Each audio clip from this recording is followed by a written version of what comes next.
I'm Rachel Constantine, Dexter's mum. And I'm Jack Constantine, Dexter's dad.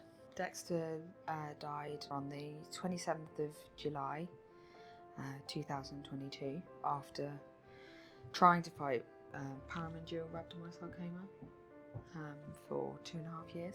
He was 7. He was 3 weeks before his 8th birthday when he died.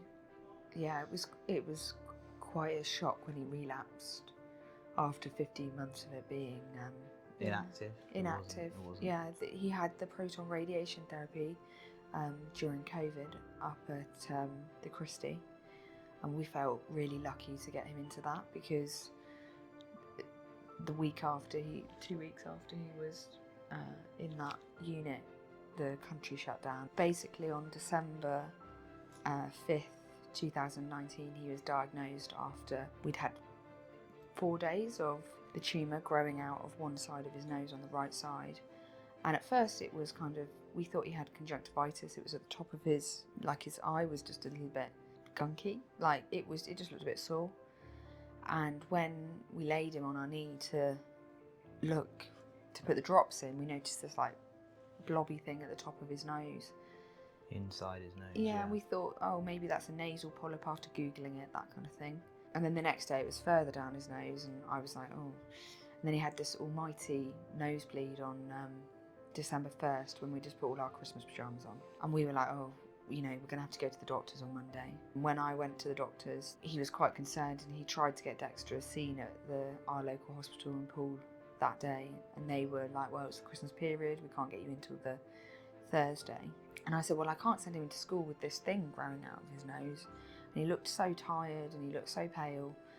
And we went home, and then the night after he had another really, really bad nosebleed, and I just said to Jack, I'm going to take him down A&E.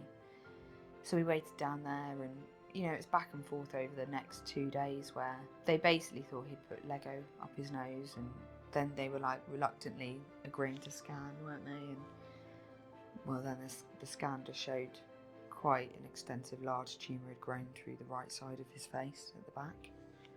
And then we were suddenly thrown into this world of cancer. We went in the ambulance, went up to Southampton and started treatment that next day.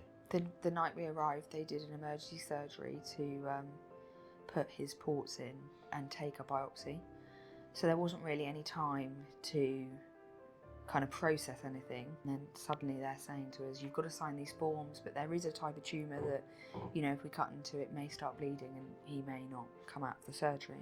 Dexter had only just turned 5 that summer, and he was, very used to being in our busy house. He was our 5th baby amongst the middle of everyone, so he really, really struggled with them being hospitalised and having no clear indication of when he'd get home. And everyone would visit and he would cry because he wanted to go home, and all he would talk about was being with his family and the separation and having to go through the chemotherapy, which obviously makes him feel unwell. And it's so emotional and a lot for them to take, and the hospital do a really good job at trying to be comforting, but it's just such an alien environment. It was just awful to see his little body have all the tubes put through it, but you're so desperate for them to just fix him.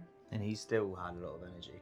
Yeah. He was still able to, even through all of that, he was still, he got tired, but he always had a lust for life and was always, powering through. From the beginning, she said to us how tricky it was going to be, trying to, everything but Dexter's age was really against him. She said it's going to be quite a road, but he literally was so good at taking the treatment. He kind of shocked them along every kind of dose of chemo. He wasn't violently sick. I mean, he was obviously feeling it.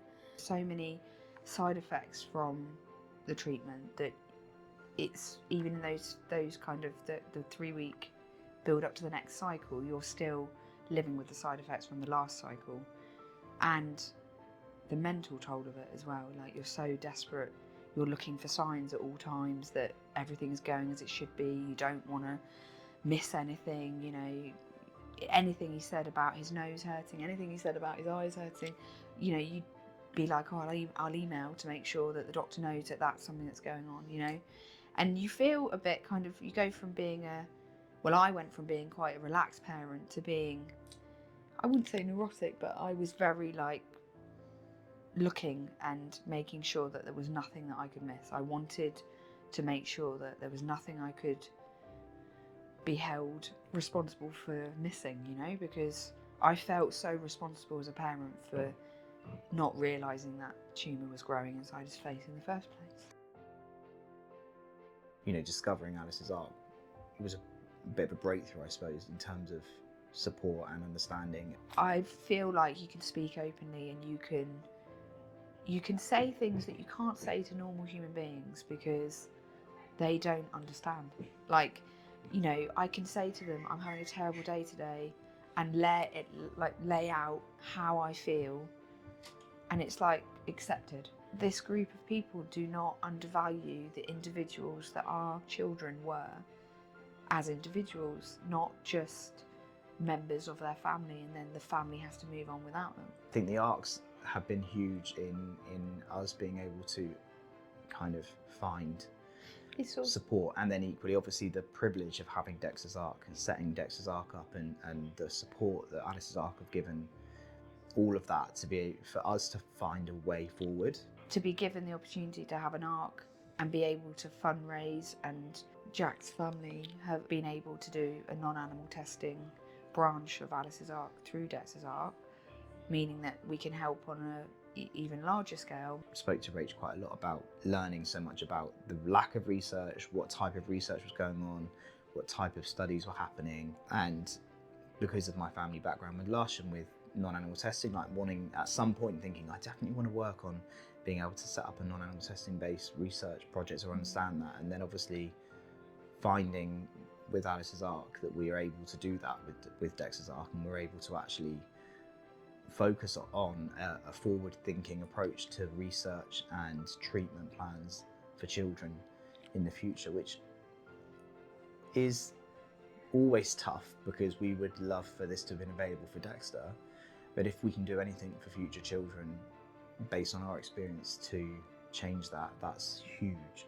We want to help them reach the goal of changing all the treatments, and I feel that the arc gives us a focus in a time where if we didn't have that, then, you know, what are we focusing on, you know? Just having the opportunity to raise awareness and having somewhere for a lot of people who obviously are close to us, who want to be able to demonstrate their support, they have a way of doing that, and I think that gives everyone an outlet. You know, obviously for us it's it's part of our everyday lives, and for them it's something they can contribute to. Yeah, contribute towards and show their support, and a way to be able to look that, you know, that there can be a better future, and especially in this specific case of the types of cancer that can often get overlooked, you know, and I think that's, as much as it's a rare cancer, therefore gets less research, it doesn't make it any less important that we do the research and we do find the right treatments that can save lives. I was extremely hopeful that we would get through Dexter's treatment and Dexter would survive. I'm more of a realistic thinker, and I was pretty terrified that this was always going to be the outcome, but I was always really hopeful for the time that we would spend together, that it would be the best time and the best part that we could do within that time. And I was really hopeful that we could keep him alive long enough for things to change in the medical system, you know, because I thought, well, if we get to that 5 years, then hopefully immunotherapy will have developed, and if there ever was a situation where he would relapse, then there'd be options. Maybe with the help of Alice's arc, we're the generation that are actually going to break the system as it is, and we're going to make sure that these children with rhabdomyosarcoma have a future, because it's not fair. I'm just so hopeful that we can have change around the treatments and actually make a difference, and that's what I try and focus on.